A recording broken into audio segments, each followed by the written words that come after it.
পুরুষ মানুষের আসল পরিচয় তার চেহারার মধ্যে নেই, তার জামার মধ্যে নেই, তার বডির মধ্যে নেই।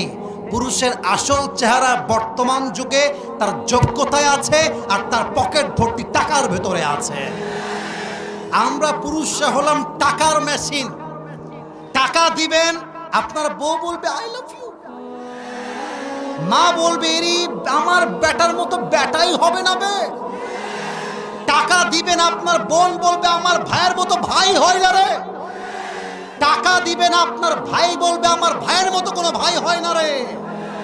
টাকা উড়াইবেন, এলাকার লোক বলবে he is really able to be a good leader, এই তো নেতা হওয়ার যোগ্য। টাকা থাকলে মানুষ সুদখোরকেও স্যালুট করতে বাধ্য হয়। এই সমাজের বাস্তব কথা এইটা। পুরুষের টাকা আছে, দাম আছে, পুরুষের টাকা নাই, 4 পয়সাও দাম নাই। আর আমি বলি প্রবাসীরা হচ্ছে সবচাইতে বড় টাকার মেশিন। আপনি কি বুঝে ঠিক বললেন না বুঝে ঠিক বলছেন? কোনটা আমি কথা ভুল বললাম না ঠিক বললাম? বলেন না আপনারা। প্রবাসীর কাছে যত ডিমান্ড করে, একটা প্রবাসীকে মানুষ নয় ওকে জানোয়ার হিসেবে ট্রিট করা হয়। আমি বলতে চাই পুরুষ মানুষ যা সুন্দর হলেই হয় না, তার যোগ্যতা থাকতে হয়, তার সাহস থাকতে হয়, ঠিক কিনা বলো? আরে আলীকে দেখো তোমরা সবাই, মেয়ে পছন্দ হয়েছে, বাপকে সরাসরি গিয়ে অ্যাটাক, আপনার মেয়েকে আমি বিয়ে করবো। সুবহানাল্লাহ বলবেন না আপনারা? এখন দেখেন আজকালকার যুবকরা রাস্তাঘাটে মেয়ে দেখলে লাইন মারতে চায়। মুরব্বী আপনি রাগ করবেন না।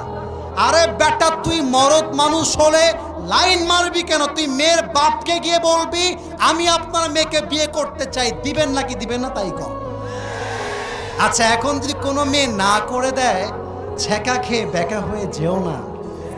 আরে চাপায়ে মেয়ে আছে তা নয়, রাজশাহীতেও মেয়ে আছে, গোদাগাড়িতেও মেয়ে আছে, ঢাকাতেও মেয়ে আছে, রংপুরেও মেয়ে আছে, বরিশালেও মেয়ে আছে, সিলেটেও মেয়ে আছে।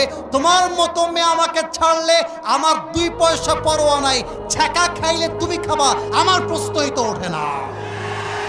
তু নেহি তো কোই और सही, कोई और नहीं तो कोई और सही, बहुत लंबी है ये जमी मिलेगी लाखों हंसी, इस जमाने में सनम तू अकेला तो नहीं, ঠিক কিনা বলে? আলীর সাহস দেখেন। ইয়া রাসূলুল্লাহ আপনার মেয়েকে বিয়ে করতে চাই, আপনি রাজি আছেন কিনা তাই বলেন। নবীজি বলছে আরে আমি কি বলবো, আলীর সঙ্গে ফাতেমার বিয়ে হবে, এটা তো আল্লাহর পক্ষ থেকে সিদ্ধান্ত ফাইনাল। সুবহানাল্লাহ বলেন। এবার দেখেন উহুদের যুদ্ধের পরে, বদরের যুদ্ধের পরে কাফেররা মদিনায় অ্যাটাক করলো। আচ্ছা এখানে আমার যদি ভুল না হয়, আই এম সরি, এটা একটু বিরতি দিয়ে বলতেছি, আমার মনে হয় এখানে 90% বেশি আমার যুবক ভাইয়েরাই মাহফিলে এসেছে, আর 10% আমার এই যে সম্মানিত আব্বাজান সামনে ডানে কিছু আছেন। এখন যদি রাজশাহী থেকে কথা বোঝা যায় নাকি যায় না? জোরে বলেন যায় কি যায় না? এক ছেলে এসে বলল এই চাপায়ের শিবগঞ্জে কে আছিস, আমার সঙ্গে যুদ্ধ করবি, আয় বের হয়ে আয়। আপনি গেলেন মারামারি করবেন। এখন গিয়ে দেখেন ওর হাতে একটা গান আছে, গান মানে গুলি। আপনি সামনে আগাবেন 1 ধাপ, পেছনে ফেলবেন 10 ধাপ। বলেন কথা ঠিক আছে কিনা? বলেন বলেন বলেন। অ্যাটাক করতে আসছে কাফেরের নাম হচ্ছে আমর বিন মারহাব।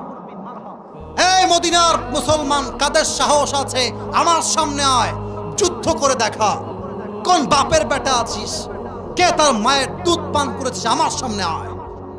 সব সাহাবা একরাম চলে আসছে, নবীজিও আছে, কিন্তু কেউ সামনে যায় না। আলীর বয়স কম, হাদিসটা বুঝে নেন, জেনে নেন। বলছে ইয়া রাসূলুল্লাহ আমি রাজি আছি, আমাকে সুযোগ দেন। আরে তুমি বসো, তুমি তো বাচ্চা মানুষ, বসো। মাঝে মাঝে আমরা মজা করে বলি ছোট মরিজের বসে গেছে, আলী বসে গেছে, নবী বলেছে তো বসে গেছে।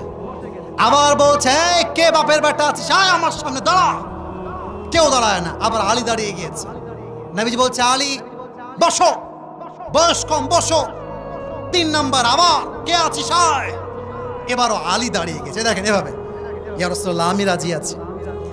3 বার যখন হাত তুলেছে, এবার রাসূল বুঝে গেছে কেউ না পারলেও আলী কিন্তু পারবে, সাহস আছে। বলছে আলী যাও, তোমাকে আমি চান্স দিলাম, তবে নবীজি নিজে একটা তরবারি আলীর হাতে দিলেন, এর নাম হচ্ছে জুলফিকার। বলছে যাও, প্রস্তুত হয়ে যাও যুদ্ধের জন্য। এবার আমি অভিনয় করছি বোঝাবার জন্য, মাইক থেকে একটু দূরে যাব, কথা বুঝতে একটু সমস্যা হতে পারে, বাট আমার চোখে চোখ রাখেন। I think it be very easy for you to understand the matter that I am talking about. যা বলছি আমাকে দেখেন, বুঝতে হেল্প হবে। আমর বিন মারহাবের হাইট হচ্ছে কত লম্বা? একদম বিশাল লম্বা।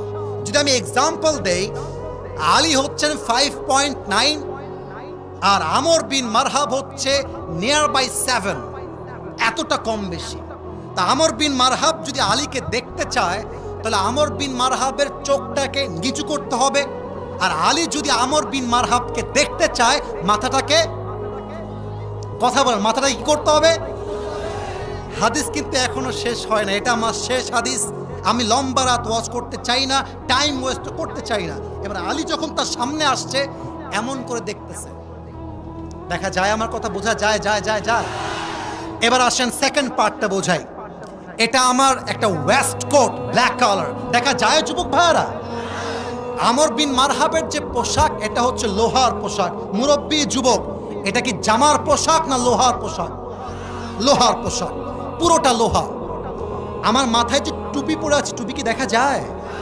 ওরে ভাই কথা বলেন, দেখা যায়? এই টুপিটাও লোহা। হাতে যেই হাতাটা আছে এটাও লোহা, পুরো দেহটাই লোহার দ্বারা বেষ্টিত। তো এবার আমর বিন মারহাব বলছে, এই বেটা, এই বাচ্চা, তুমি কে? আলীকে বলছে। আলী বলছে, সাহস তো কম না রে, কারো বাচ্চা বলে? হ্যাঁ, তোমার নাম কি বলো? বলছে, আমার নাম হচ্ছে আনাল্লাযী সাম্মাতনি উম্মি হায়দারা।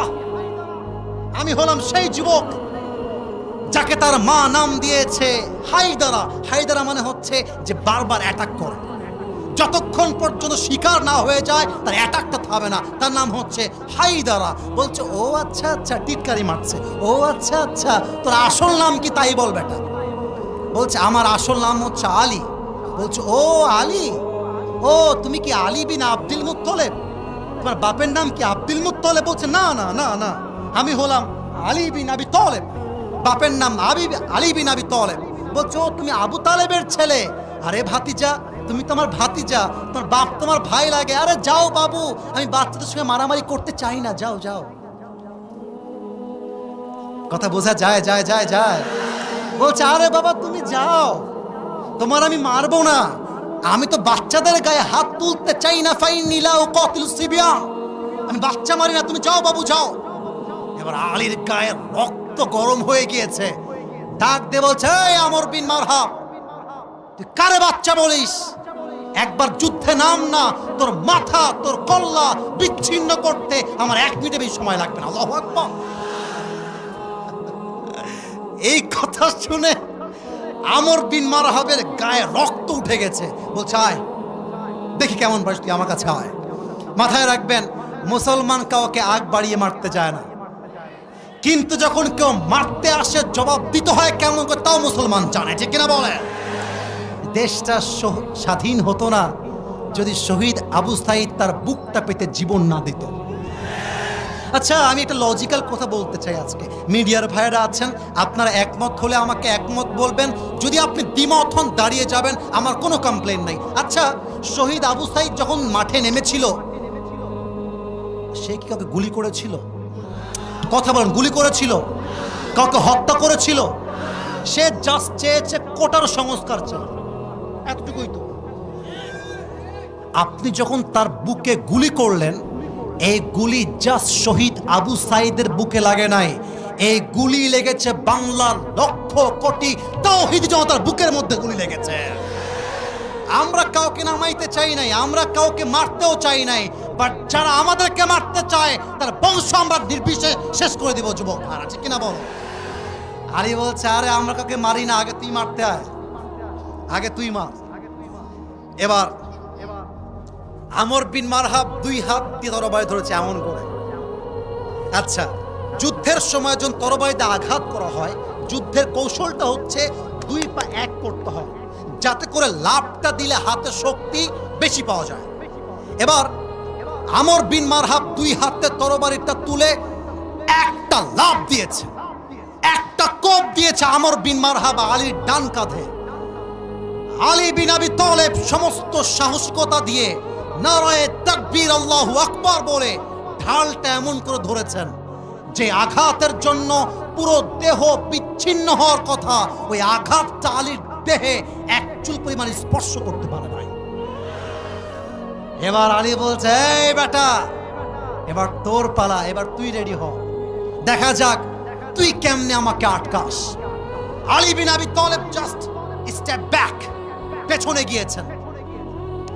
আল্লাহর রসুলের দেওয়া জুলফিকার এমন করে শক্ত করে ধরেছেন। আরে বীর বাহাদুর তিনি আসাদুল্লাহ আল গালিব তরবারিটা ধরে মাথাটা উঁচু করে একটা লাফ দিয়ে নারায়ে তাকবীর আল্লাহু আকবার বলে একটা কোপ দিয়েছে। আমর বিন মারহাবের দেহটা টুকরো হয়ে দুই আধখান হয়ে ছিটকে পড়ে গিয়েছে।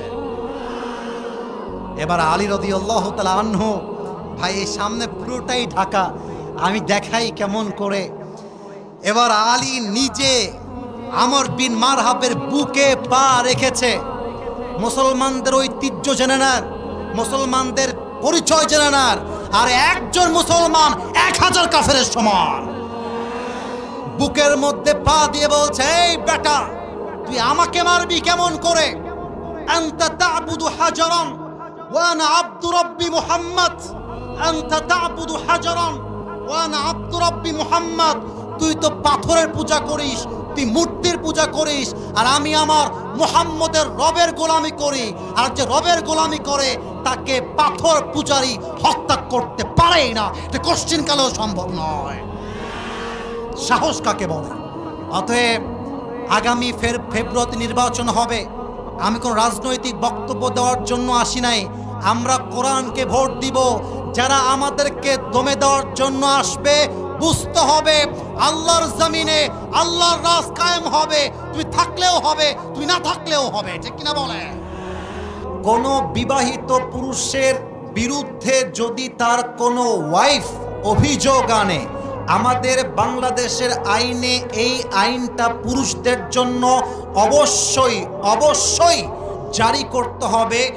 ওয়াইফ কোনো অভিযোগ করলে বিশ্বাসযোগ্য হবে না, ওয়াইফকে যথারীতি এভিডেন্স প্রমাণ করতে হবে। আমি একটা কথা পুরুষদেরকে জিজ্ঞেস করতে চাই, হে পুরুষেরা, আমি নিজেও তো পুরুষ, আপনারাও পুরুষ।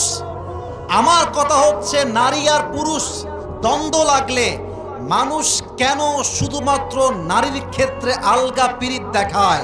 আমার কথা, পুরুষের ক্ষেত্রে বৈষম্য তৈরি হয় কেন? রাস্তায় একজন মেয়ে আর একজন ছেলের ঝগড়া হচ্ছে, মারামারি হচ্ছে, আমরা পুরুষ জাতি বড় বেঈমান। আমরা আগে গিয়ে নারীর পক্ষপাতিত্ব করি এবং এটার সুযোগ নিয়ে কিছু নারী পুরুষের চরিত্রে কলঙ্কিত করে রেখে দেয়। যুবক ভাইরা, আমি সব নারীকে এক পাল্লায় মাপতে চাই না। অনেকে বিয়ে করেছেন, অনেকে বিয়ে করেন নাই। আপনার ওয়াইফ যখন বিয়ের পরে আপনাকে নিয়ে অভিযোগ তুলবে সমাজের চোখে, মেম্বারের সামনে, সোশ্যাল মিডিয়ায়, ফেসবুকে, ইউটিউবে, তখন বুঝবেন ঠেলা কাকে বলে, জ্বালা কাকে বলে। এজন্য আমি বলি, এমন মেয়েকে বিয়ে করা উচিত যে মেয়ের সঙ্গে ডিভোর্স হয়ে গেল সেই মেয়ে পুরুষের সম্মানে আঘাত করবার চেষ্টা করবে না। 2 নাম্বার আরেকটা কথা বলতে চাই আমার প্রিয় কলিজার টুকরা সম্মানিতা বোনদের জন্য। আমি জানি আমার বোনেরা আমাকে প্রচণ্ড সম্মান করেন, কারণ আমি আমার বোনদের পক্ষে কথা বলি। আমি আসিফ হুজুর যুবকদেরকে নিয়েও বলি, মা বোনদেরকে নিয়েও বলি, প্রিয় বোন, যখন আপনি নিয়ত করেছেন স্বামীর বিরুদ্ধে অভিযোগ নিয়ে আসবেন সমাজের সামনে, আপনার যে তালাক হবে এটা কপালে লিখে নিয়ে তারপরে মাঠে নামবেন।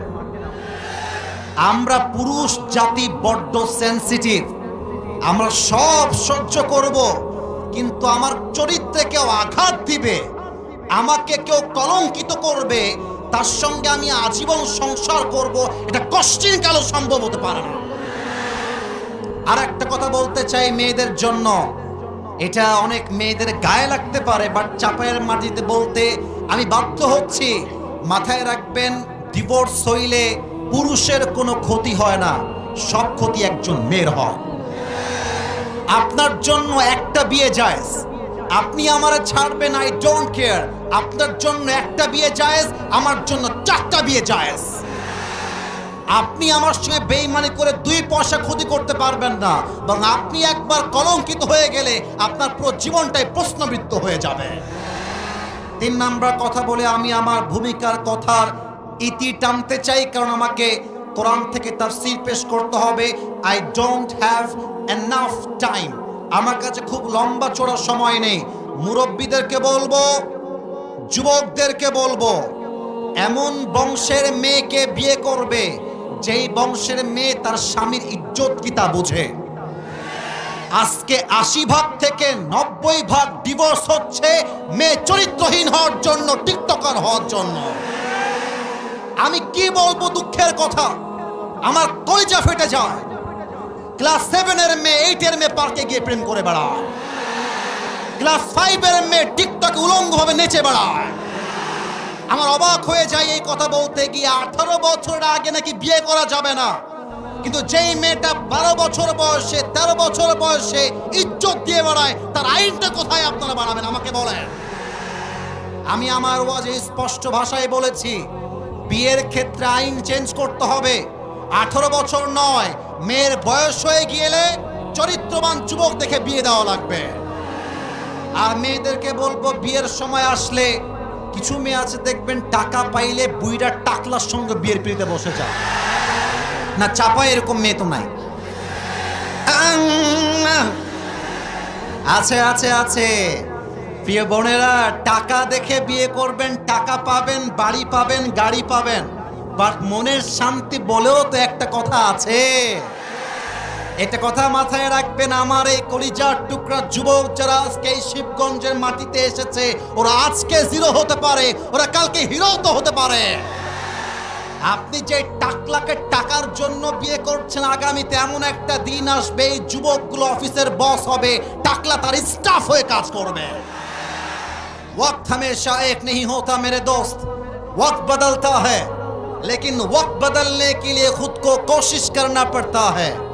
समय পরিবর্তনশীল, কালকের জিরো আগামী পরশু কিন্তু হিরো হতে পারে। অতএব অতএব আপনি মুরব্বীকে অবহেলা করতে পারবেন, বাট যুবককে আপনি অবহেলা করতে পারবেন না, সে ইতিহাস বদলায় ফেলতে পারে। আল্লাহ মেয়েদেরকে বোঝার তৌফিক দান করে, পড়েন সবাই আমিন। আর বাবাদেরকে বলবো, বাবারা মেহেরবানি করে আপনি আপনার ছেলেকে বিয়ে দিয়ে দেন, প্লিজ বিয়েটা দিয়ে দেন। আপনার ছেলে যদি গুনাহে জড়িয়ে যায়, এর প্রত্যেকটা দায়ভার কিয়ামতে আপনাকে বহন করতে হবে। আল্লাহ বাপজানদেরকে বোঝার তৌফিক দান করে, পড়া আমিন। আপনাদের বউ আছে কার কার, একটু হাত তুলেন তো। বউ আছে কার কার?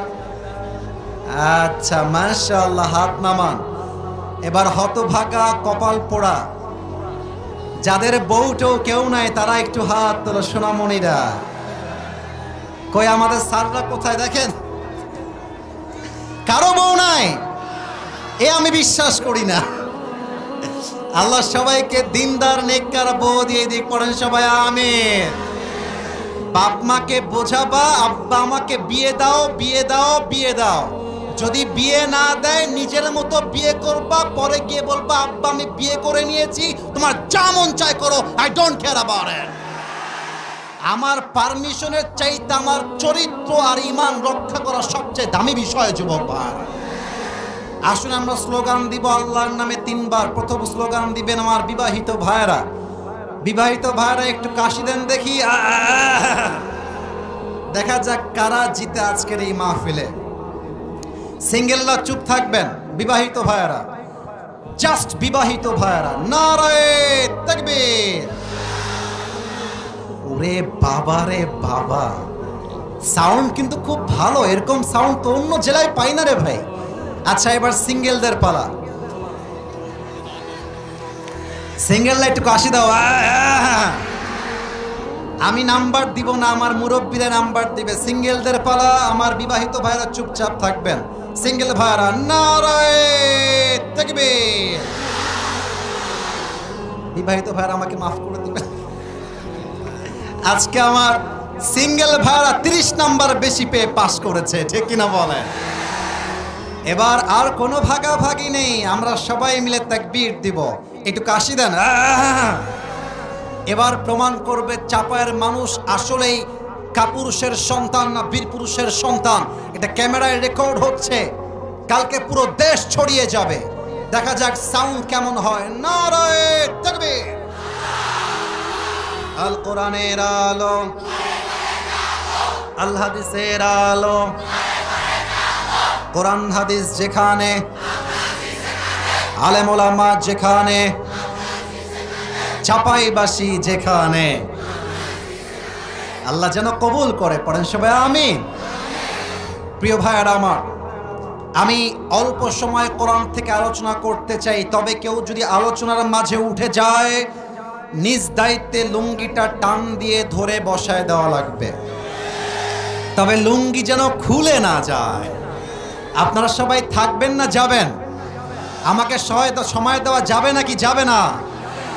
আমি আল্লাহর কোরআন থেকে আলোচনা শুরু করতে চাই, তবে আগেই একটা কথা ডিক্লেয়ার দিতে চাই।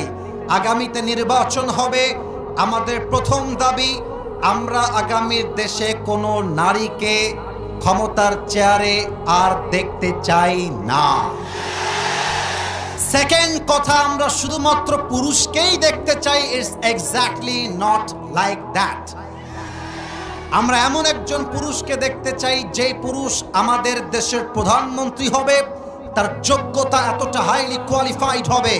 আমার দেশের প্রধানমন্ত্রী চাইলে জাতীয় সংসদে দাঁড়িয়ে দেশের মানুষের পক্ষে যেমন বক্তব্য দিবে, আমার দেশের প্রধানমন্ত্রী চাইলে জাতীয় মসজিদ বাইতুল মুকাররমে দাঁড়িয়ে জুমার খুতবা দেওয়ার যোগ্যতাও রাখবে।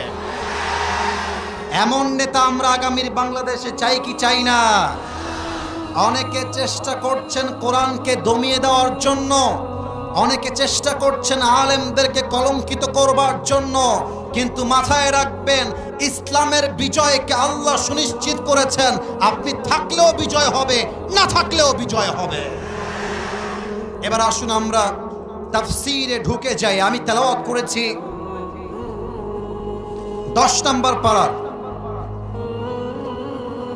একটি সূরা আছে, সূরাটার নাম হচ্ছে সূরাতুত তাওবা। বলেন সবাই, সূরাটার নাম কি?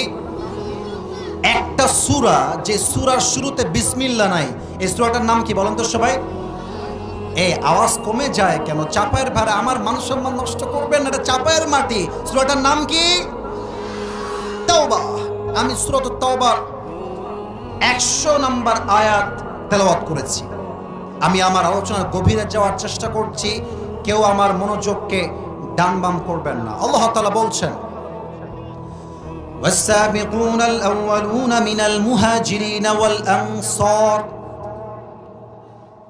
মুহাজির এবং আনসারদের মধ্যে প্রথম ঈমান আনয়নকারী যারা প্রথম ঈমান এনেছে। মুহাজির কারা? যারা মক্কার থেকে হিজরত করেছে। আনসার কারা? যারা এদেরকে সাহায্য করেছে। সুবহানাল্লাহ পড়বেন না আপনারা সবাই? আল্লাহ বলছেন ওয়াল্লাযীনা তাবাউহুম বিইহসান, এবং তাদেরকে যারা অনুসরণ করেছে। রাদিয়াল্লাহু আনহুম ওয়া রাদু আনহু। Allah subhanahu wa ta'ala is well pleased with them and they are well pleased with Allah subhanahu wa ta'ala. আল্লাহ বলছেন আমিও তাদের উপরে খুশি, তারাও আমার উপরে খুশি, এবং তাদের জন্য আমি আল্লাহ এমন এক জান্নাত প্রস্তুত করে রেখেছি যেই জান্নাতের তল দিয়ে হবে স্রোতধারা, ঝর্ণাধারা। সুবহানাল্লাহ পড়বেন না আপনারা? যালিকাল ফাওজুল আযীম, and that is the supreme success. আমরা যদি জান্নাত পেয়ে যাই, চাওয়ার মতো কি আর কিছু আছে যুবক ভাইরা বলো? আমরা যদি জান্নাতই না পাই, পাওয়ার মতো আর কি আছে কিছু যুবক ভাইরা বলে? জান্নাত হচ্ছে আমাদের লাইফের আলটিমেট সাকসেস। এই হচ্ছে আমার তেলাওয়াতকৃত আয়াত এবং তার তরজমা। এবার আমরা হাদিসে যেতে চাই। আল্লাহর রাসূল বলেছেন খায়রুন নাসি করনি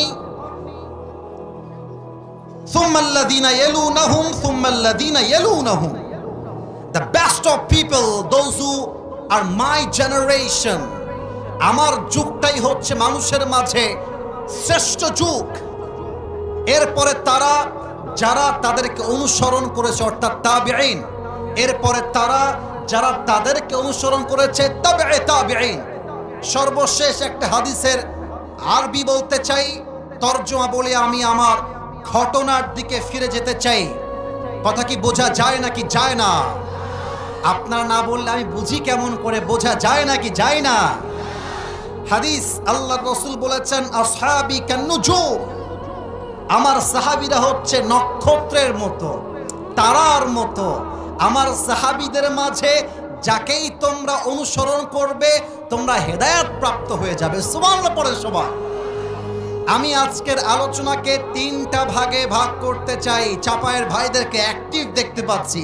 আরে এরা আমার সামনে বসে আছে, বিড়ালের বাচ্চা নয়, সব বাঘের বাচ্চাগুলো আমার সামনে বসে আছে। দেখা যাক এরা আমাকে শেষ পর্যন্ত কতটুকু রেসপন্স করতে পারে। বলেন, আজকের শিবগঞ্জের এই ফুটবল মাঠে আলোচনার বিষয়কে আমরা 3 সেক্টরে শুনতে যাই, 3টা ভাগে শুনতে চাই। এবার বলেন কয়টা? একটু আস্তে হলো যে, বলেন সবাই কয়টা? আমাদের আলোচনার মূল বিষয়বস্তু হচ্ছে সাহাবাদের জীবন ও আদর্শ। এটাকে আমরা 3টা ভাগ করতে চাই। 1 নাম্বার, সাহাবীরা নবীজিকে কেমন করে ভালোবাসতেন, 1 নাম্বার। 2 নাম্বার, সাহাবীদের ব্রেভনেস তথা পাওয়ার, স্ট্রংনেস, সাহসিকতা কত বেশি ছিল আমরা সেকেন্ডলি জানবো। And final one, third one, শেষে আমরা জানবো সাহাবীদের ঈমান কতটা তরতাজা ছিল। এই চাপায়ের ভাইরা আমার দিকে তাকান তো সবাই। এইটা আমার মুখে কি কথা না বললে ওয়াজটি করা যায়? এটার নাম কি? আচ্ছা, আমি যদি কোরআন হাদিসের বাহিরে যাই আপনি আমাকে কাউন্টার দিবেন, not a big deal. But আমি যদি হক কথা বলি, আপনার সঙ্গে যাক কিংবা না যাক আপনাকে একমত হতেই হবে, ঠিক কিনা বলে? এবার আরেকবার প্রশ্ন করছি, এটা আমার মুখে কি? এবার উত্তর দেন তো। দাড়িতে আমাকে এই যে সোনামণি, নতুন নতুন নতুন, বসো, ধরো ধরো ধরো, এই তোর বিয়ে হবে না, বসো। এই যে লাল বাবু বসো। এই যে আমার এই দাড়ি রেখে আমাকে অসুন্দর লাগছে না সুন্দর লাগছে? না, আওয়াজ পাই না। আরেকবার দেখেন, অসুন্দর না সুন্দর? আর স্মার্ট না স্মার্ট? অনেক মেয়ে আছে দাড়ি দেখলে বলে খ্যাত। তাদের জন্য বলবো, যাদের নবীর সুন্নতে দাড়ি রাখার পরে, নবীর ভালোবাসায় দাড়ি রাখার পরে যদি কোনো মেয়ে বলে আপনাকে দাড়ির জন্য খ্যাত লাগছে, তাকে সোজা ভাষায় বলে দিবা, আপনার মতো রুচির মেয়ের জন্য আমার মতো বীর পুরুষ পারফেক্ট নয়। আপনার জন্য বিটিএস এর হিজড়া ছাড়া সেকেন্ড কোন অপশন আমার কাছে না। আরে দাড়ি রেখেছি নবীর ভালোবাসায়, যে আমাকে দাড়ির জন্য বিয়ে করতে চায়, ওয়েলকাম ইন মাই লাইফ। আর যে আমাকে দাড়ির জন্য বিয়ে করতে চায় না, ও তোমার বউ হওয়ারই যোগ্যতা রাখে না। আচ্ছা, এবার একটা হাদিস শেয়ার করতে চাই। আল্লাহর রসুলের ভালোবাসা কাকে বলে? মুতার যুদ্ধে আল্লাহর রসুল, এই যে left side, no, don't shout, don't make any noise, এটা করা যাবে না। আমি আমার পুরো জীবনের সমস্ত শক্তিকে উজাড় করে কথা বলছি। যে সাউন্ড করবে, নয়েজ করবে, সে স্পষ্ট বিরুদ্ধাচারণ করবে। আর এখানে প্রত্যেকটা যুবক মুরব্বী চাতক পাখির মতো বসে আছে। এই মনোযোগ নষ্ট করলে চুল পরিমাণ ছাড় দিয়ে কথা বলতে পারবো না আমি। আমার হাদিস আপনাকে শুনতে হবে। আজকে নিয়ত চেঞ্জ হয়ে গিয়েছে, ফেমাস বক্তা আসবে। What is this?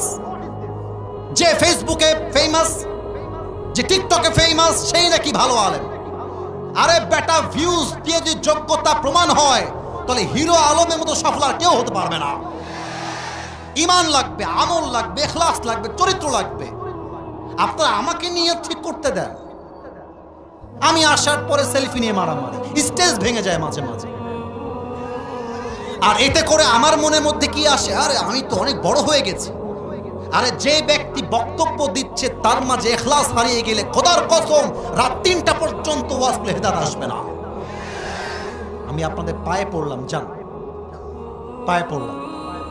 আমার ওয়াজ শোনেন, বোঝেন, জীবনে কাজে লাগান, এ দেশটা কাজে দিবে।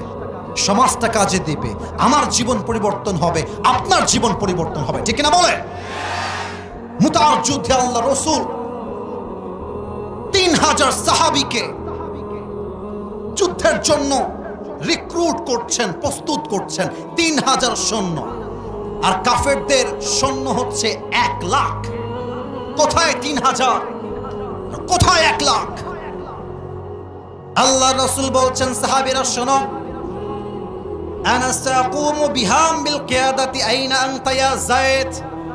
আমি এই যুদ্ধের জন্য যেতে পারছি না। এই যুদ্ধের প্রথম সেনাপতি হবে আমার পালক পুত্র যায়েদ। আইনা যায়েদ?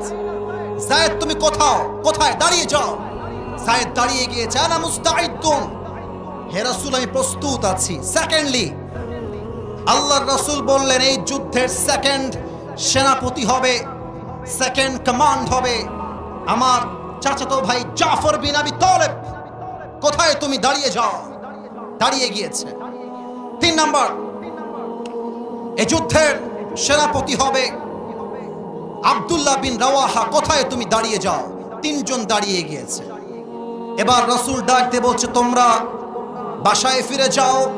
ইযহাবু ওয়া সাল্লিমু আলা আহলিকুম, বাসায় গিয়ে বিদায় নিয়ে আসবা, আর বলবা, আম্মা জান, এটাই তোমার সঙ্গে আমার জীবনের শেষ দেখা হতে পারে, আমাকে তুমি ক্ষমা করে দিও, তোমাকে আলবিদা, তোমাকে সালাম।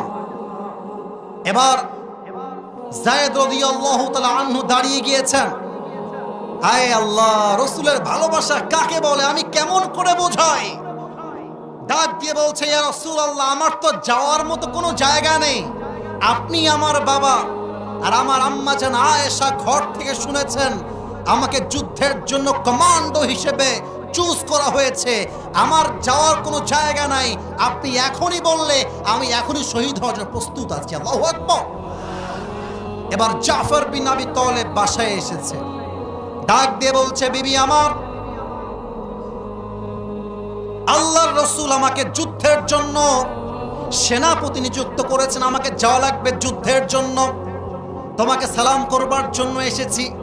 আচ্ছা, আপনি আপনার বউয়ের কথা ভাবেন তো। যদি বউ থাকে, আপনি যদি আপনার বউকে বলেন যে আমি একদিন বাসার বাইরে থাকবো, যাদের বউ আছে তারাই বুঝবে। কিছু বউ আছে দেখবেন স্বামীর সব সহ্য করবে, বাট স্বামী বাড়ির বাহিরে গিয়ে থাকবে, এটা সহ্য করতে পারে না, ঠিক কিনা বলে? তো জাফর বিন আবি তালেবের বউ ডাক দিয়ে বলছে, হে আমার স্বামী, যদিও বা আমার মন চায় না আমি তোমাকে ছাড়ি, তবে যেহেতু আমার রসুল তোমাকে আদেশ দিয়েছেন, আমি তো সব অমান্য করতে পারবো, বাট রসুল যা বলেছেন তা তো আমি অমান্য করতে পারবো না। সুবহানাল্লাহ পড়বেন না আপনারা সবাই? এবার আসেন হাদিসের মেইন পয়েন্টে, একদম সাবজেক্ট ওয়াইজ বুঝাচ্ছি। কিন্তু এবার বউ হাত তুলেছে স্বামীর সামনে। আমি ওয়াজগুলো আমার দিল থেকে করতে চাই। আমি যুবকদেরকে বোঝাতে চাই, মেসি তোমার আদর্শ নয়, রোনালদো তোমার আদর্শ নয়, শাহরুখ খান তোমার আদর্শ নয়, কোন ক্রিকেটার, ফুটবলার কেউ তোমার আদর্শ নয়। তোমার আদর্শ সাহাবা একরাম রাদিয়াল্লাহু তাআলা আনহুম, ঠিক কিনা বলো? বউ দোয়া করছে, আল্লাহ, আমার প্রাণের স্বামী যুদ্ধের জন্য বের হবে, তুমি আমার স্বামীকে যুদ্ধের ময়দান থেকে গাজী বানায় আমার কাছে ফিরায় দিও। এবার আমার ডান হাত দেখবেন, আমার চাপায়ের শিবগঞ্জের ভাইরা, ডান হাতে লম্বা একটা লাঠি ছিল। লাঠিটা দিয়ে জাফর বিন আবি তালেব বউকে হালকা একটু টুকা মেরেছেন, হালকা আঘাত করেছেন। ডাক দিয়ে বলছে, আমার বউ, আমার কলিজার টুকরা বউ, লা তাদঈ আকসা যালিক, উল্টা পাল্টা দোয়া করে কোনো লাভ হবে না। আল্লাহর রাসূল আমাকে সেনাপতির দায়িত্ব দিয়েছেন, এটাই ইঙ্গিত করে এটাই আমার জীবনের শেষ দেখা। এর সঙ্গে তোমার সঙ্গে আমার আজীবনে আর একটা বারের জন্য দেখা হবে না। এই কথা শুনেই স্ত্রীর 2 চোখ দিয়ে টলটল করে পানি বের হতে শুরু করেছে। সন্তানরা কান্না করতে শুরু করে দিয়েছে। জাফর বিন আবি তালেব ডাক দিয়ে বলছে, বউ আমার, কেঁদে কাঁদলে হবে না। মুসলমানদের হৃদয়টা পাথরের মতো শক্ত হতে হবে। আল্লাহর জমিনে আল্লাহর দ্বীনকে কায়েম করবার জন্য নিজের জীবনকে স্যাক্রিফাইস করবার জন্য প্রস্তুত থাকতে হবে। বউ আমার, কান্না করো না, তোমাকে আমি ওসিয়ত করে যাই, উফ, কি মারাত্মক ওসিয়ত। বলছে আমি যেই রাস্তায় শহীদ হওয়ার জন্য যাচ্ছি, আমার সন্তানকেও তুমি সেই রাস্তায় শহীদ হওয়ার জন্য প্রস্তুত করে দিও। সুবহানাল্লাহ, আল্লাহু আকবার। জাফর বিন আবি তালেব বাড়ির থেকে বের হয়ে যাচ্ছেন, দুই সন্তান জাফর বিন আবি তালেবের পাটা এমনি জড়িয়ে ধরেছে, আব্বা তুমি যেও না, আব্বা তুমি গেলে আমরা বাঁচবো কেমন করে। রসুলের ভালোবাসা এতটা মজবুত ছিল, জাফর বিন আবি তালেব একটা মুহূর্তের জন্য পেছনে ঘুরে তাকায় না। আল্লাহু আকবার। এবার আব্দুল্লাহ বিন রাওয়াহা তার ওয়াইফের কাছে এসেছে, প্রথম বিয়ে, বাসর রাত সেই দিন।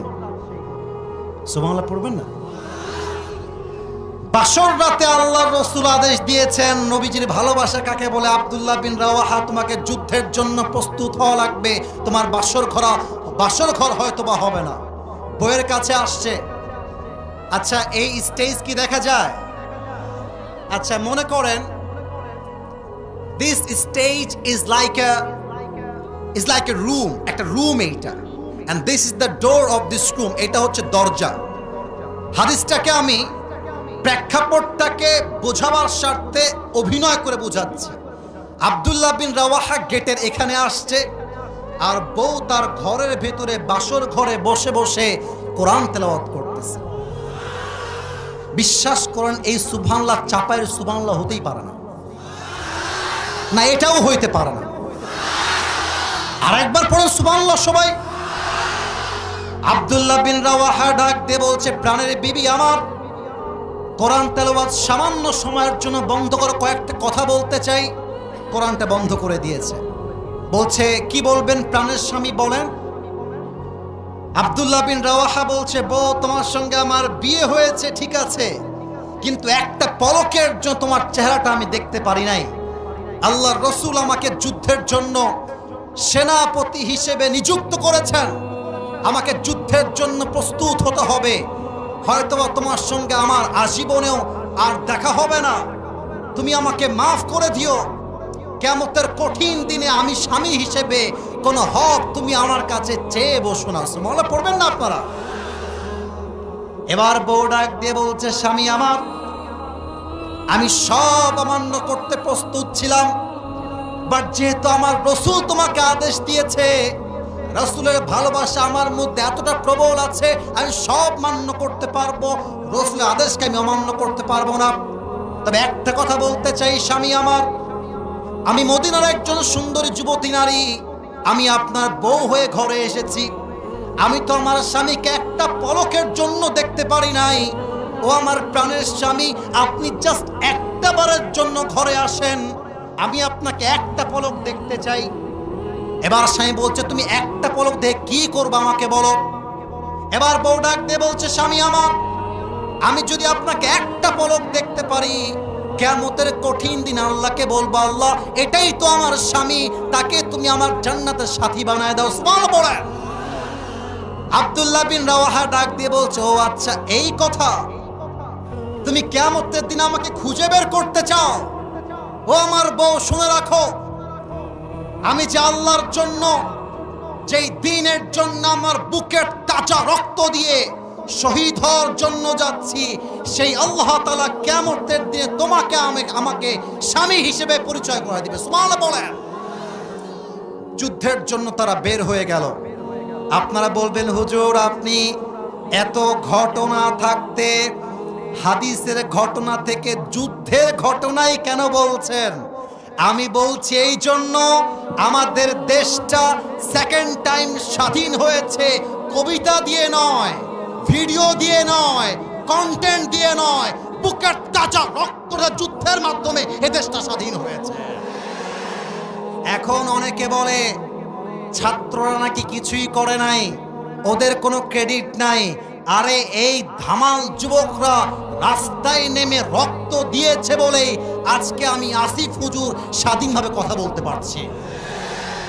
আপনারা আমার কথায় রাগ করবেন, তবু আমি বলতে বাধ্য হচ্ছি। এটা যদি 5 আগস্টের পূর্বে হতে পারতো এমন যে আমি বক্তব্য দিচ্ছি, এর মাঝে কোনো কুলাঙ্গার এসে আমার মাইকটা এমনি কেড়ে, তো আজকে আসেন, আজকে আসেন না। আপনি যদি আজকে তাফসীর মাহফিলে বাধা দেন দলের নাম করে, বাপের নাম করে, আপনার পিঠের চামড়া একটাও থাকবে না। দেশটা এমনি স্বাধীন হয় নাই, যুদ্ধের মাধ্যমে স্বাধীন হয়েছে। যুদ্ধ শুরু হয়ে গেল।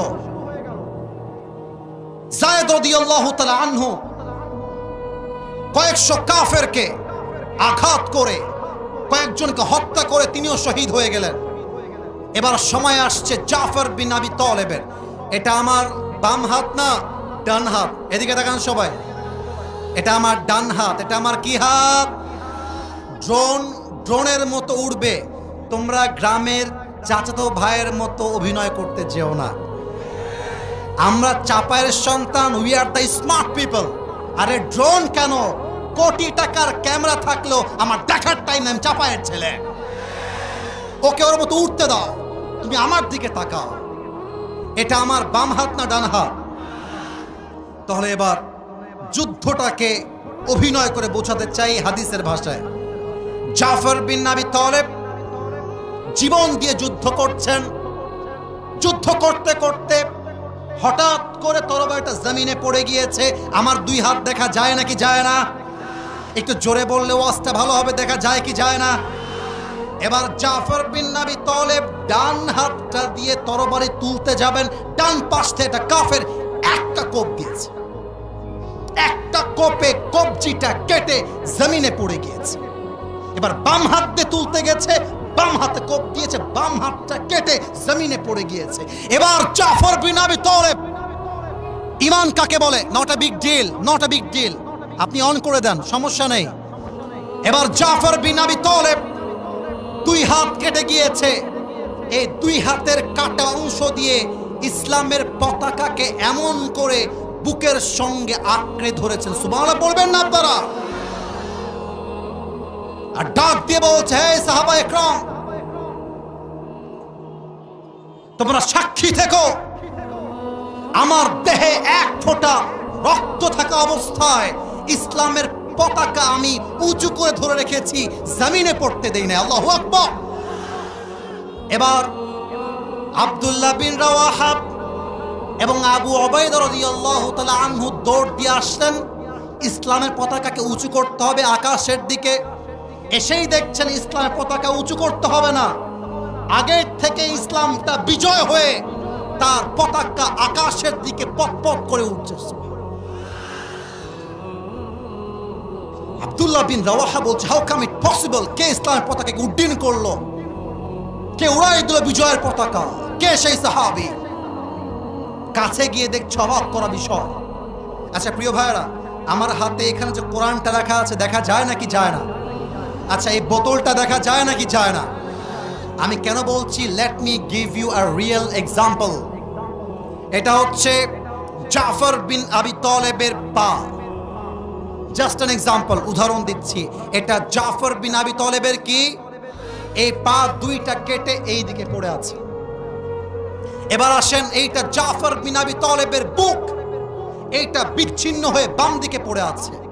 এটা হচ্ছে জাফর বিন আবি তালেবের মাথা, এই মাথাটা বিচ্ছিন্ন হয়ে আরেক দিকে পড়ে আছে। আর জাফর বিন আবি তালেব ঈমানের জোর কত বেশি, মাথা বিচ্ছিন্ন হয়ে গিয়েছে, দাঁত দিয়ে ইসলামের পতাকার লাঠিকে আঁকড়ে ধরে ইসলামের পতাকায় বিজয় করে উড্ডীন করে রেখে দিয়েছে। আল্লাহু আকবার। আব্দুল্লাহ বিন রাওয়াহা এসে পা এক জায়গায় করলেন, মাথা এক জায়গায় করলেন, বুক এক জায়গায় করলেন। এবার তাকে জড়িয়ে ধরে তার কপালে চুমু খেলেন, তাকে দাফন করলেন। রাতে যখন ঘুমাতে যাবেন স্বপ্নে দেখছেন আব্দুল্লাহ বিন রাওয়াহা, স্বপ্নে দেখছেন জাফর বিন আবি তালেব জান্নাতের ভেতরে ফেরেশতার সঙ্গে জান্নাতে হাওয়া বাতাস খেয়ে বেড়াচ্ছে। আপনারা সুবহানাল্লাহ বলেন নাই? বলেন সবাই সুবহানাল্লাহ। ওদিকে আওয়াজ পায় না, এবার বলেন সবাই সুবহানাল্লাহ। আব্দুল্লাহ বিন রাওয়াহা ডাক দিয়ে বলছে, আরে জাফর বিন আবি তালেব, বলো তো তোমার সঙ্গে আল্লাহ কি ব্যবহার করেছেন? তুমি জান্নাতে যাওয়ার পর আল্লাহর কাছে কি পেয়েছো? তুমি কি চেয়েছো? জাফর বিন আবি তালেব ডাক দিয়ে বলছে, আব্দুল্লাহ বিন রাওয়াহা, আমি যখন শহীদ হয়ে আল্লাহর কাছে আসলাম, আল্লাহ ডাক দিয়ে বলছে, হে জাফর বিন আবি তালেব, আমি আল্লাহ তোমার উপর খুশি হয়ে গেছি, তুমি আমার কাছে কি চাও তুমি আমাকে বলো। জাফর বিন আবি তালেব ডাক দিয়ে বলছে, আল্লাহ কিছুই চাই না, জাস্ট একটা জিনিস চাই, তুমি আমাকে আবার জীবন দাও, আমি দুনিয়া আবার যেতে চাই, আল্লাহর রসুলের ভালোবাসায়, তোমার ভালোবাসায় চাচা রক্ত ঢেলে দিয়ে আবার শহীদ হয়ে তোমার কাছে ফিরে আসতে চাই। ঈমান কাকে বলে? ভালোবাসা কাকে বলে? আপনার সবাই মিজানুর রহমান আজহারী হুজুরের নাম শুনেছেন না? মনে পড়ে গেল, বললে কি রাগটা করবেন নাকি আপনারা? আপনারা আসতে বললেন যে না, জোরে বলেন ইয়েস নাকি না? হ্যাঁ, রাগ করা যাবে না প্রিয় ভাইয়েরা। আমি কোন দলের পক্ষপাতিত্ব করতে এই মাহফিলে অ্যাটেন্ড করি নাই। আজহারী সাহেবকে বলা হয়েছিল জামাতের প্রোডাক্ট, রাজাকার। এই সেম অপবাদ দেওয়া হয়েছিল আল্লামা সাঈদী হুজুরকে। আর উনি কোরআনটা হাতে নিয়ে বলেছিলেন, 1971 সালে রাজাকারের কোনো মাটি আমি সাঈদীর গায়ে লাগে নয়। আমাকে রাজাকার বলে কেউ যদি তা প্রমাণ করতে না পারে, এটা স্পষ্ট প্রমাণ হবে সে পিতৃ পরিচয়হীন অবৈধ সন্তান, সে জারদ সন্তান। আপনারা আমার কথা মাইন্ড করলেও কি না করলেও কি, তিনি নবীর ভালোবাসায় একটা কথা বাঘের বাচ্চার মতো বলেছিলেন। উনি বলেছিলেন, তোমার দলের চাকা আজকে উপরে আছে বলে যারা আলেমদেরকে ধরছো, জুলুম করছো, জেলখানায় ঢুকাচ্ছ, সময় আসবে এমন ইন্দুরের কটপাওয়ানা পালাবার জন্য তোমরা সবাই। সাঈদী হুজুর বলতেন, তোমাদেরকে আমরা যখন নবীর ভালোবাসার কথা বলি, আল্লাহর জমিনে আল্লাহর দ্বীনকে কায়েম করবার কথা বলি, তোমরা আমাদেরকে গালি দাও মৌলবাদী বলে। এত আস্তে ঠিক বললেন কেন আপনারা? বলেন সবাই ঠিক আছে কিনা? আরে মৌলবাদী বললে আমরা তো নারাজ হই না, আমরা তো খুশি হয়ে যাই। আরে কেন? বলে মৌলবাদী আসছে মূল থেকে। মূল মানে কোরআন, মূল মানে হাদিস, মূল মানে আল্লাহ তাআলা, মূল মানে হিজ লাস্ট মেসেঞ্জার মুহাম্মদ সাল্লাল্লাহু আলাইহি ওয়াসাল্লাম। আরে আমরা হলাম মূলবাদী। এবার বলেন তো, গাছের আগায় শক্তি বেশি না গোড়ায়? আরে জোরে কোন, আগায় না গোড়ায়? আমরা হলাম গোড়াবাদী, তোমরা আগাবাদী। বাড়াবাড়ি বেশি করতে যেও না। গাছের ডালে বসে আছো, চুপচাপ বসে থাকো। বেশি বাড়াবাড়ি করলে 16 কোটি মানুষ মিলে গাছের গোড়ায় একটা ঝাঁকুনি মারবে, মামুর বাড়ি দিল্লি গিয়ে পড়বা, তা দিল্লি গিয়েই পড়েছে। অতএব নবীর ভালোবাসা কথা বলবো, আরে আমরা তো স্পষ্ট ভাষায় বলবো। আগামীতে আবার যদি কেউ নবীকে গালি দেয়, অসম্মান করে, আমরা শাপলা চত্বরে বুকের তাজা রক্ত দেওয়ার জন্য প্রস্তুত থাকবো। তো হাত তুলে বলা যেতে না।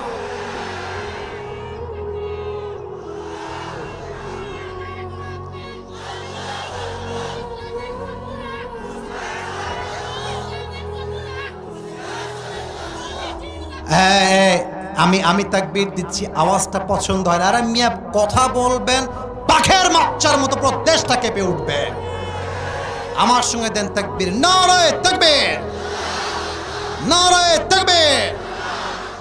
প্রিয় ভাইরা আমার, এসেছি এখানে আমি 10:42-এ, এখন বাজে 10:42, এখন বাজে 11:42-এর কাছাকাছি। একটা কথা জিজ্ঞেস করবো, কোনো ওয়াজ শেষ করছি তা না। আমার ফর্মে দেওয়া আছে যে আমি সব জায়গাতে 1 ঘন্টা। তোর বিয়ে হবে না।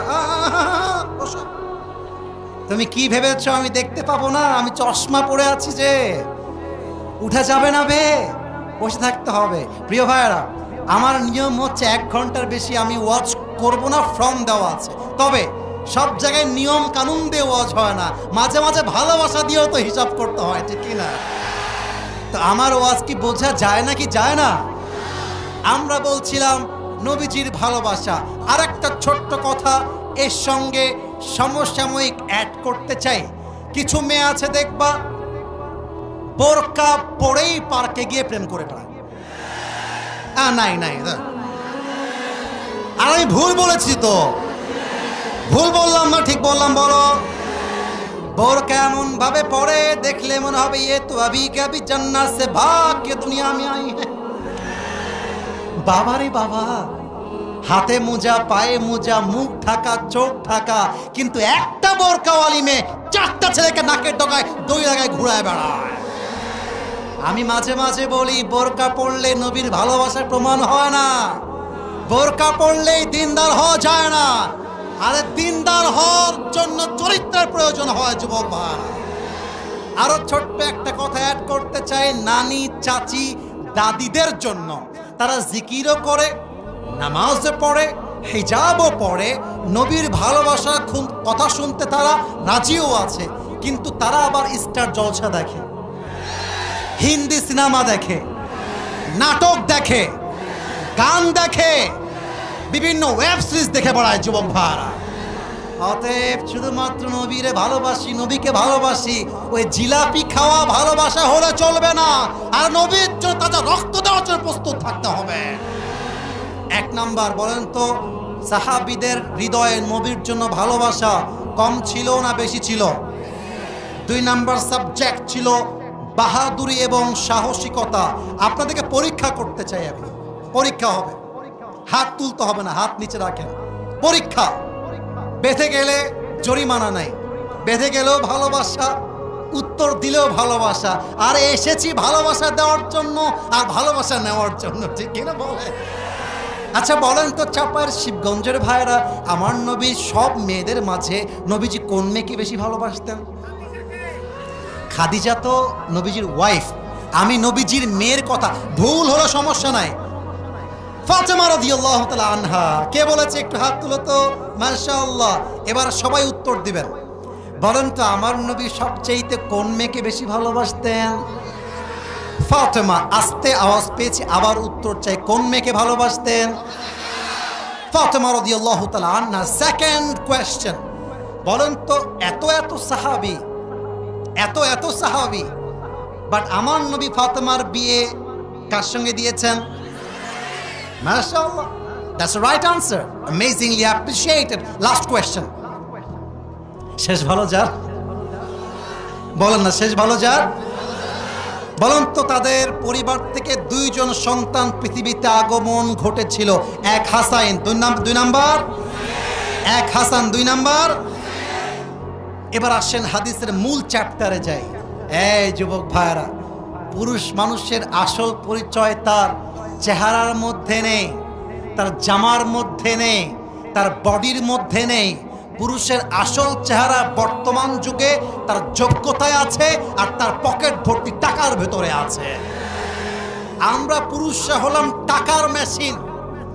টাকা দিবেন, আপনার বউ বলবে আই লাভ ইউ, মা বলবে এরি আমার বেটার মতো বেটাই হবে না বে।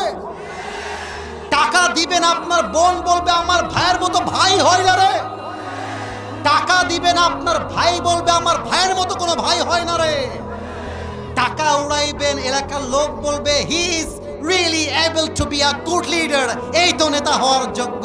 টাকা থাকলে মানুষ সুদখোরকেও স্যালুট করতে বাধ্য হয়। এই সমাজের বাস্তব কথা এইটা। পুরুষের টাকা আছে, দাম আছে, পুরুষের টাকা নাই, 4 পয়সাও দাম নাই। আর আমি বলি প্রবাসীরা হচ্ছে সবচাইতে বড় টাকার মেশিন। আপনি কি বুঝে ঠিক বললেন না বুঝে ঠিক বলছেন? কোনটা? আমি কথা ভুল বললাম না ঠিক বললাম? বলেন না আপনারা। প্রবাসীর কাছে যত ডিমান্ড করে, একটা প্রবাসীকে মানুষ নয়, ওকে জানোয়ার হিসেবে ট্রিট করা হয়। আমি বলতে চাই, পুরুষ মানুষ যা সুন্দর হলেই হয় না, তার যোগ্যতা থাকতে হয়, তার সাহস থাকতে হয়, ঠিক কিনা বলো? আরে আলীকে দেখো তোমরা সবাই, মেয়ে পছন্দ হয়েছে, বাপকে সরাসরি গিয়ে অ্যাটাক, আপনার মেয়েকে আমি বিয়ে করবো। সুবহানাল্লাহ বলবেন না আপনারা?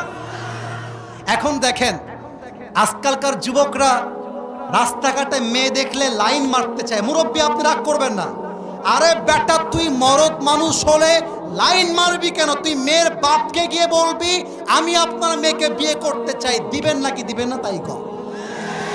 আচ্ছা এখন যদি কোনো মেয়ে না করে দেয়, ছেঁকা খেয়ে বেকা হয়ে যেও না। আরে চাপায়ে মেয়ে আছে তা নয়, রাজশাহীতেও মেয়ে আছে, গোদাগাড়িতেও মেয়ে আছে, ঢাকাতেও মেয়ে আছে, রংপুরেও মেয়ে আছে, বরিশালেও মেয়ে আছে, সিলেটেও মেয়ে আছে। তোমার মতো মেয়ে আমাকে ছাড়লে আমার 2 পয়সা পরোয়া নাই। ছ্যাঁকা খাইলে তুমি খাবা, আমার প্রশ্নই তো ওঠে না। तू नहीं तो कोई और सही, कोई और नहीं तो कोई और सही। बहुत लंबी है ये जमीन, मिलेगी लाखों हंसी। इस जमाने में सनम तू अकेला तो नहीं। ठीक ना बोले? আলীর সাহস দেখেন। ইয়া রাসূলুল্লাহ, আপনারা মেয়েকে বিয়ে করতে চাই, আপনি রাজি আছেন কিনা তাই বলেন। নবীজি বলছে, আরে আমি কি বলবো, আলীর সঙ্গে ফাতেমার বিয়ে হবে, এটা তো আল্লাহর পক্ষ থেকে সিদ্ধান্ত, ফাইনাল। সুবহানাল্লাহ বলেন। এবার দেখেন, উহুদের যুদ্ধের পরে, বদরের যুদ্ধের পরে কাফেররা মদিনায় অ্যাটাক করলো। আচ্ছা, এখানে আমার যদি ভুল না হয়, আই এম সরি, এটা একটু বিরতি দিয়ে বলতেছি, আমার মনে হয় এখানে 90% বেশি আমার যুবক ভাইয়েরাই মাহফিলে এসেছে, আর 10% আমার এই যে সম্মানিত আব্বাজান সামনে ডানে কিছু আছেন। এখন যদি রাজশাহী থেকে কথা বোঝা যায় নাকি যায় না? জোরে বলেন, যায় কি যায় না? এক ছেলে এসে বলল, এই চাপায়ের শিবগঞ্জে কে আছিস, আমার সঙ্গে যুদ্ধ করবি, আয়, বের হয়ে আয়। আপনি গেলেন, মারামারি করবেন। এখন গিয়ে দেখেন ওর হাতে একটা গান আছে, গান মানে গুলি। আপনি সামনে আগাবেন 1 ধাপ, পেছনে ফেলবেন 10 ধাপ। বলেন কথা ঠিক আছে কিনা, বলেন বলেন বলেন। তো অ্যাটাক করতে আসছে কাফেরের নাম হচ্ছে আমর বিন মারহাব। এই মদিনার মুসলমান, কাদের সাহস আছে, আমার সামনে আয়, যুদ্ধ করে দেখা। কোন বাপের বেটা আছিস, কে তার মায়ের দুধ পান করেছিস, আমার সামনে আয়। সব সাহাবা একরাম চলে আসছে, নবীজিও আছে, কিন্তু কেউ সামনে যায় না। আলীর বয়স কম, হাদিসটা বুঝে নেন, জেনে নেন। বলছে, ইয়া রাসূলুল্লাহ, আমি রাজি আছি, আমাকে সুযোগ দেন। আরে তুমি বসো, তুমি তো বাচ্চা মানুষ, বসো। মাঝে মাঝে আমরা মজা করে বলি, ছোট মরিজের বসে গেছে, আলী বসে গেছে, নবী বলেছে তো বসে গেছে। আবার বলছে, কে বাপের বেটা আছিস, আয় আমার সামনে দাঁড়া। কেউ দাঁড়ায় না, আবার আলী দাঁড়িয়ে গিয়েছে। নবীজি বলছে, আলী বসো, বয়স কম, বসো। 3 নাম্বার, আবার কে আছিস, আয়। এবারও আলী দাঁড়িয়ে গেছে, দেখেন এভাবে, ইয়া রাসূলুল্লাহ, আমি রাজি আছি। 3 বার যখন হাত তুলেছে, এবার রাসূল বুঝে গেছে কেউ না পারলেও আলী কিন্তু পারবে, সাহস আছে। বলছে, আলী যাও, তোমাকে আমি চান্স দিলাম। তবে নবীজি নিজে একটা তরবারি আলীর হাতে দিলেন, এর নাম হচ্ছে জুলফিকার। বলছে, যাও, প্রস্তুত হয়ে যাও যুদ্ধের জন্য। এবার আমি অভিনয় করছি বোঝাবার জন্য, মাইক থেকে একটু দূরে যাব, কথা বুঝতে একটু সমস্যা হতে পারে, বাট আমার চোখে চোখ রাখেন। I think it be very easy for you to understand the matter that I am talking about. যা বলছি আমাকে দেখেন, বুঝতে হেল্প হবে। আমর বিন মারহাবের হাইট হচ্ছে কত লম্বা, একদম বিশাল লম্বা। যদি আমি এক্সাম্পল দেই, আলী হচ্ছেন 5.9 আর আমর বিন মারহাব হচ্ছে নিয়ার বাই 7, এতটা কম বেশি। তা আমর বিন মারহাব যদি আলীকে দেখতে চায়, তাহলে আমর বিন মারহাবের চোখটাকে নিচু করতে হবে, আর আলী যদি আমর বিন মারহাবকে দেখতে চায়, মাথাটাকে, কথা বলেন, মাথাটা কি করতে হবে? হাদিস কিন্তু এখনো শেষ হয় না, এটা আমার শেষ হাদিস। আমি লম্বা রাত ওয়াজ করতে চাই না, টাইম ওয়েস্ট করতে চাই না। এবার আলী যখন তার সামনে আসছে, এমন করে দেখতেছে, দেখা যায়, আমার কথা বোঝা যায় যায় যায় যায়। এবার আসেন সেকেন্ড পার্টটা বোঝাই। এটা আমার একটা ওয়েস্ট কোট, ব্ল্যাক কালার, দেখা যায় যুবক ভাইরা। আমর বিন মারহাবের যে পোশাক, এটা হচ্ছে লোহার পোশাক। মুরব্বী যুবক, এটা কি জামার পোশাক না লোহার পোশাক? লোহার পোশাক, পুরোটা লোহা। আমার মাথায় যে টুপি পরে আছে, টুপি কি দেখা যায়? ওরে ভাই কথা বলেন, দেখা যায়? এই টুপিটাও লোহা। হাতে যেই হাতাটা আছে, এটাও লোহা। পুরো দেহটাই লোহার দ্বারা বেষ্টিত। তো এবার আমর বিন মারহাব বলছে, এই বেটা, এই বাচ্চা, তুমি কে? আলীকে বলছে। আলী বলছে, সাহস তো কম না রে, কারো বাচ্চা বলে। হ্যাঁ, তোমার নাম কি বলো? বলছে, আমার নাম হচ্ছে আনাল্লাযী সাম্মাতনি উম্মি হায়দারা। আমি হলাম সেই যুবক যাকে তার মা নাম দিয়েছে হায়দারা। হায়দারা মানে হচ্ছে যে বারবার অ্যাটাক করে, যতক্ষণ পর্যন্ত শিকার না হয়ে যায় তার অ্যাটাকটা থামে না, তার নাম হচ্ছে হায়দারা। বলছে ও আচ্ছা আচ্ছা, টিটকারি মারছে, ও আচ্ছা আচ্ছা, তোর আসল নাম কি তাই বল বেটা। বলছে আমার আসল নাম হচ্ছে আলী। বলছে ও আলী, ও তুমি কি আলী বিন আব্দুল মুত্তলিব, তোমার বাপের নাম কি আব্দুল মুত্তলিব? বলছে না না না না, আমি হলাম আলী বিন আবি তালেব, বাপের নাম আলী বিন আবি তালেব। বলছে ও তুমি আবু তালেবের ছেলে? আরে ভাতিজা, তুমি তোমার ভাতিজা, তোমার বাপ তোমার ভাই লাগে। আরে যাও বাবু, আমি বাচ্চাদের সঙ্গে মারামারি করতে চাই না, যাও যাও। কথা বোঝা যায় যায় যায় যায়। বলছে আরে বাবা তুমি যাও, তোমার আমি মারবো না, আমি তো বাচ্চাদের গায়ে হাত তুলতে চাই না। ফাইন নীলা ও কতিল সিবিয়ান, আমি বাচ্চা মারি না, তুমি যাও বাবু যাও। এবার আলীর গায়ে রক্ত গরম হয়ে গিয়েছে, ডাক দে বলছে এই আমর বিন মারহাব, তুই কারে বাচ্চা বলিস? একবার যুদ্ধে নাম না, তোর মাথা তোর কল্লা বিচ্ছিন্ন করতে আমার 1 মিনিট বেশি সময় লাগবে না। আল্লাহু আকবার। এই কথা শুনে আমর বিন মারহাবের গায়ে রক্ত উঠে গেছে। বলছে আয় দেখি কেমন পারিস তুই, আমার কাছে আয়। মাথায় রাখবেন, মুসলমান কাউকে আগ বাড়িয়ে মারতে যায় না, কিন্তু যখন কেউ মারতে আসে জবাব দিতে হয় কেমন করে, তাও মুসলমান জানে, ঠিক কিনা বলে? দেশটা স্বাধীন হতো না যদি শহীদ আবু সাঈদ তার বুকটা পেতে জীবন না দিত। আচ্ছা আমি একটা লজিক্যাল কথা বলতে চাই আজকে, মিডিয়ার ভাইয়েরা আছেন, আপনারা একমত হলে আমাকে একমত বলবেন, যদি আপনি দ্বিমত হন দাঁড়িয়ে যাবেন, আমার কোনো কমপ্লেন নাই। আচ্ছা শহীদ আবু সাঈদ যখন মাঠে নেমেছিল, সে কি কাউকে গুলি করেছিল? কথা বলেন, গুলি করেছিল? কাউকে হত্যা করেছিল? সে জাস্ট চেয়েছে কোটার সংস্কার চায়, এতটুকুই তো। আপনি যখন তার বুকে গুলি করলেন, এই গুলি জাস্ট শহীদ আবু সাঈদের বুকে লাগে নাই, এই গুলি লেগেছে বাংলার লক্ষ কোটি তাওহীদি জনতার বুকের মধ্যে গুলি লেগেছে। আমরা কাউকে নামাইতে চাই নাই, আমরা কাউকে মারতেও চাই নাই, বাট যারা আমাদেরকে মারতে চায় তার বংশ আমরা নির্বিশেষে শেষ করে দিব। যুবক ভাড়া, ঠিক কিনা বল? আলী বলছে আরে আমরা কাউকে মারি না, আগে তুই মারতে আয়, আগে তুই মার। এবার আমর বিন মারহাব 2 হাত দিয়ে তরবারি ধরেছে এমন করে। আচ্ছা যুদ্ধের সময় যখন তরবারিতে আঘাত করা হয়, যুদ্ধের কৌশলটা হচ্ছে 2 পা এক করতে হয়, যাতে করে লাফটা দিলে হাতে শক্তি বেশি পাওয়া যায়। এবার আমর বিন মারহাব 2 হাতে তরবারিটা তুলে একটা লাফ দিয়েছে, একটা কোপ দিয়েছে আমর বিন মারহাব আলীর ডান কাঁধে। আলী বিন আবি তালেব সমস্ত সাহসিকতা দিয়ে নারায়ে তাকবীর আল্লাহু আকবার বলে ঢালটা এমন করে ধরেছেন যে আঘাতের জন্য পুরো দেহ বিচ্ছিন্ন হওয়ার কথা, ওই আঘাতটা আলীর দেহে 1 চুল পরিমাণ স্পর্শ করতে পারে নাই। এবার আলী বলছে এই বেটা, এবার তোর পালা, এবার তুই রেডি হ, দেখা যাক তুই কেমনে আমাকে আটকাস।